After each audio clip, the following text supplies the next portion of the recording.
మహాశివరాత్రి అంటే శివుడు పుట్టినరోజు కాదు, శివుడు పెళ్ళి.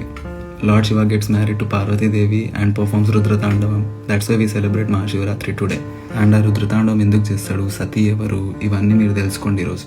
బికాజ్ మన హిస్టరీ తెలుసుకోకుండా మీరు మహాశివరాత్రి సెలబ్రేట్ చేసుకొని ఫాస్టింగ్ చేసి రాత్రంతా మేల్కుంటే it doesn't make sense. And శివుడిని ఒక దేవుడి లెక్కనే కాకుండా ఒక క్యారెక్టర్ లెక్క చూడండి. You learn a lot as a person. I mean దేవతలైనా సరే రాక్షసులైనా సరే he'll treat every one equally if they genuinely approaching for help. And being a person who can't control his extreme emotions but still he puts out his emotions without hesitation. Indeed, మనం దేవుళ్ళ characterisation study చేస్తే we'll start admiring them more and believing in them more rather than blindly praying for them. These are the lines that made me fall in love with Lord Shiva. You can skip this or share it with your friends. తల్లి లేదంటారు శివుడికి, తల్లి లేదంటారు.